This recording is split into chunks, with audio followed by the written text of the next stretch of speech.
নারী হলো গোপনীয় বস্তু, যখন সে প্রকাশ্যে বের হয় শয়তান তার দিকে উকি দিতে থাকে। নারী হলো প্রকাশের বস্তু নয়, এটা হলো গোপনীয় বস্তু। যখন সে প্রকাশ্যে বের হয়ে আসে তখন শয়তান তার দিকে উকি দিতে থাকে, উকি দিয়ে দেখে, আর ওই উকি দিয়ে কি করে, বক্ষ দেশে চলে যায়। শয়তান ধোঁকা ওয়াসওয়াসা দিতে সহজ হয়ে যায় আর বিভিন্ন গুনাহে লিপ্ত হয়ে যায়। আর যুবক ভাইদেরকে বলতেছি, আপনারা নিজেদের চক্ষুকে নিচু করুন, সংযতন হন, সতর্ক হন।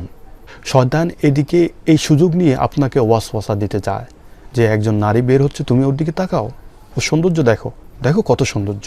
দুইজনের ক্ষতি হচ্ছে, আপনার কারণে দুইজন মানুষের জেনা হচ্ছে। এজন্য মা বোনদেরকে অনুরোধ করব, অবশ্যই মুখমণ্ডল ঢেকে রাখবেন।